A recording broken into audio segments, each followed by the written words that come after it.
जिस तरह डॉलर की कीमत बढ़ी, जिस तरह पेट्रोल की कीमत बढ़ी, जिस तरह बेरोजगारी पैदा हुई, जिस तरह आटा महंगा हुआ, दूध महंगा हुआ, हर चीज महंगी हो गई, मेडिसिन महंगी हुई, जमीनों पर कब्जे हुए, जमीनें छीनी गई, जाली एनओसी जारी किए गए, लाइसेंस बेचे गए, तरक्याती कामों के नाम पर पैसा इकट्ठा करके उस पैसे को हजम किया गया।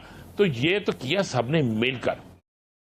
दोस्तों, मैं महेंद्र शर्मा स्वागत करता हूं पाक मीडिया की एक और लेटेस्ट डिबेट में, जिसमें कैसे डिस्कशन किया जा रहा है कि पाकिस्तान में आज आवाम तिल तिल के मर रही है और कैसे पाकिस्तान के हालात बद से बदतर हो चुके हैं। जबकि दूसरी तरफ इस पैनलिस्ट ने सीधा सीधा ये बताया कि आज कैसे भारत अपनी ग्रोथ को सुनिश्चित कर रहा है पूरे विश्व में, क्योंकि G20 जैसे सम्मेलन करवा के इकोनॉमिक कॉरिडोर को ओपन कर रहा है बहुत सी FDI भारत में आने के लिए।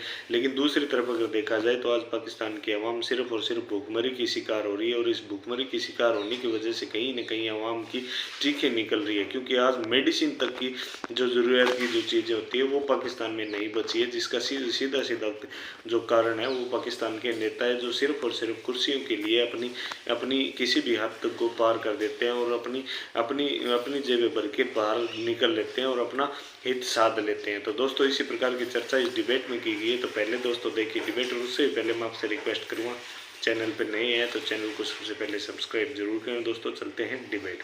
लिया था कि महंगाई की जिम्मेदारी कोई शख्स अपने कंधों पे नहीं डालेगा। महंगाई, बेरोजगारी, करप्शन, स्मगलिंग, इसकी जिम्मेदारी कोई भी जमात अपने कंधों पे नहीं डालेगी। याद करें, हमने अपने कई प्रोग्रामों में ये कहा था कि इनकी हुकूमत का टाइम पूरा होने दें, ये आपस में गुत्थम गुत्था होंगे, ये एक दूसरे को बुरा कहेंगे, ये सारी बुराइयां एक दूसरे पे कर डालेंगे। तो ये काम शुरू हो गया। पीपल्स पार्टी जो है वो सारा कुछ मुस्लिम लीग नून पे डाल रही है।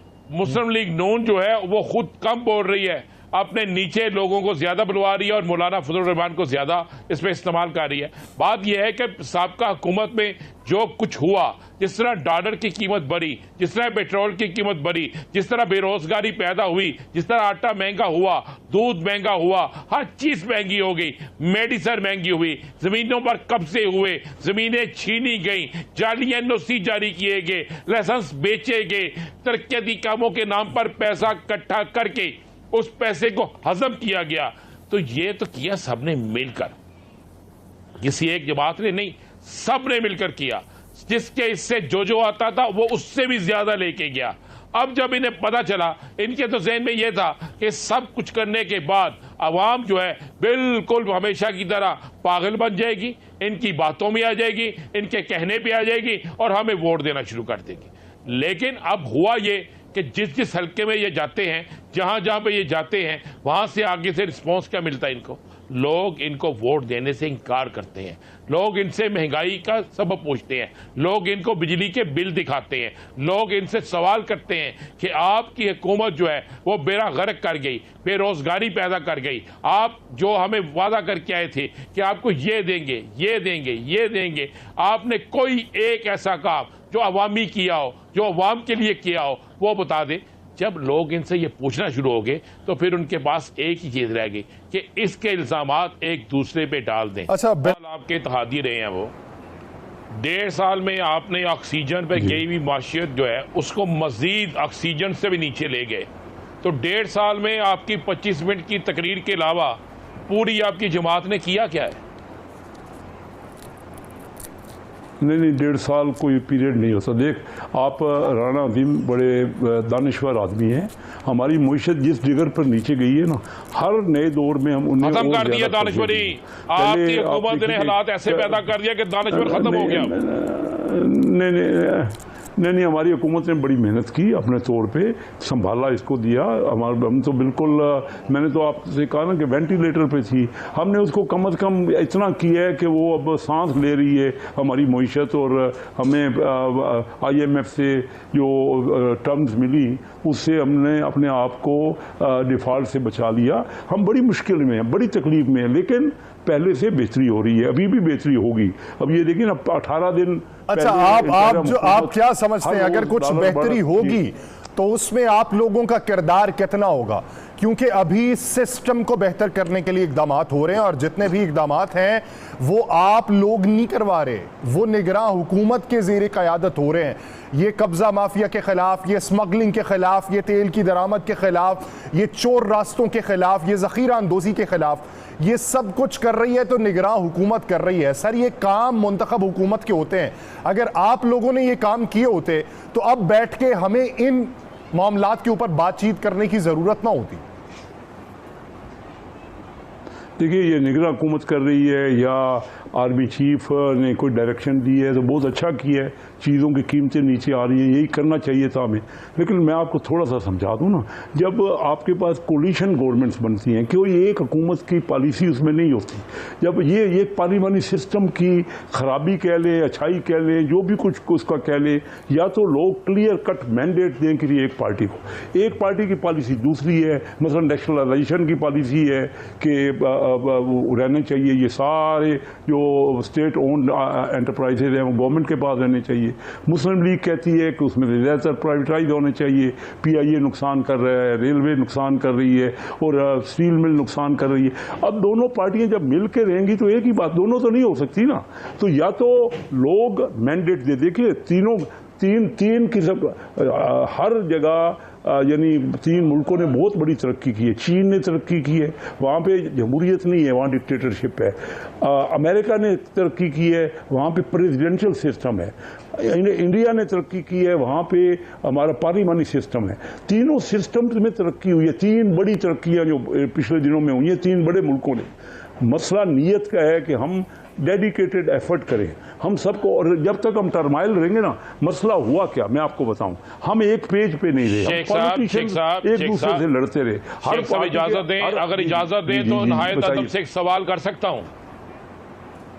आपकी क़यादत में सवाए मुकदमात खत्म करने के, सवाए मुकदमा सबके, मैं तो हुकूमत आपकी थी ना, मुकदमात खत्म करने के सवाए इस चीज़ के कोई काम किया? अगर आप समझते हैं कि डिक्टेटरशिप में, या आप समझते हैं कि उस वक्त में जब जिस तरह आपने कहा कि भारत के अलावा बाकी दो जगह पे तो डिक्टेटरशिप आपने गिना दी ना, तो फिर हमें इस जमहूरियत का क्या फायदा जिस जमहूरियत में इंसान भूखा मरे? उस जमहूरियत का क्या फायदा जिस जमहूरियत में मुल्क जो है वो वेंटिलेटर पे चला जाए? उस जमहूरियत का क्या फायदा जिसमें एक सियासतदान सिर्फ अपने मुकदमात खत्म करें? फिर तो हमें यही अच्छे लगेंगे। मैं आपको बिल्कुल आपसे एग्री करता हूं। मैंने खुद इन तमाम मुल्कों को देखा है। चाइना में मैं जब गया ना 72 में पहली बार, तो ना उनके पाँव में जूती थी, ना उनके पास कपड़ा था, और वो एक कार भी नहीं थी, साइकिल थे, मोटर सिर्फ नहीं। अब हमारे पास भी ऐसा ही है शेख साहब, हमारे पास भी अब ऐसा ही है।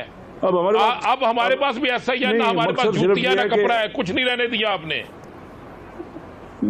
आप सही कह रहे हैं। मैं आपसे मुत्तफिक हूँ कि हमारी जमहूरियतों ने 15 साल देखे ना, अगर मानना हो सिर्फ एक पार्टी पे आपने लगाए ना, 15 साल में तीनों पार्टियां जो आज नेशनल पार्टी है उनकी हुकूमत रही। यानी 4 साल पीटीआई ने पिछले 15 सालों में हुकूमत की। डिक्टेटरशिप तो नहीं आई ना, मार्शल लॉ तो नहीं आया ना।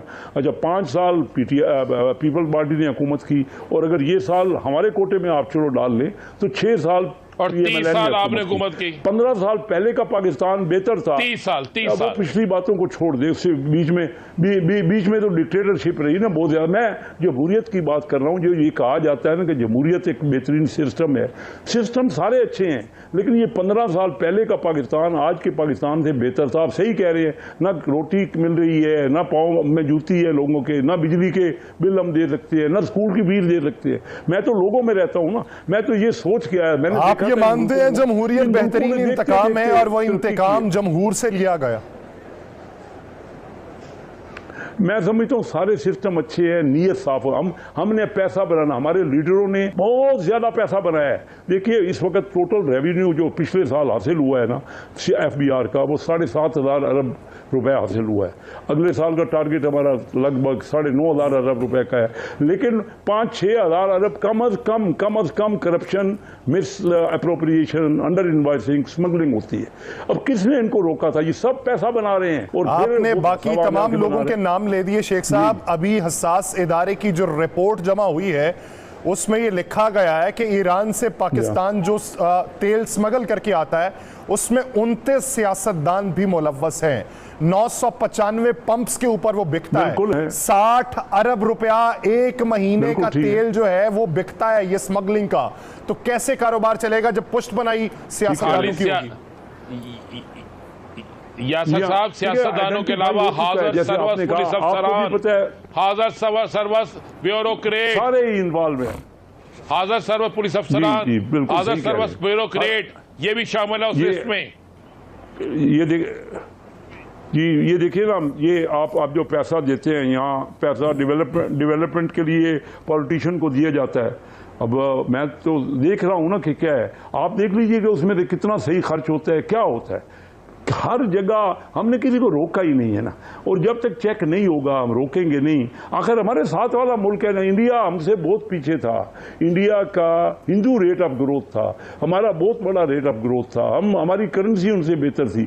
आज वो 13 गुना हमसे बड़ी इकानमी हो गई। आज उनका डिफेंस बजट, आज से 6 साल पहले उनका डिफेंस बजट 4 गुना था हमसे, आज उनका डिफेंस बजट 13 गुना हो गया है। हमने क्या उनसे मुकाबला करना है? हमने तो हर चीज में, और अभी भी हम जो ख्याल कर रहे हैं, अभी भी ये नई हुकूमत कर रही है, मैं समझता हूँ क्रैक डाउन होना चाहिए। इसी तरह तमाम आइटमों में, इंपोर्टेड आइटमों में जो मार्केट का रेट है उस पर सेल टैक्स लिया जाए ना। कौन लेता है? सब मिलजुल के, बिजनेसमैन भी मिला हुआ है और इदारे भी मिले हुए हैं।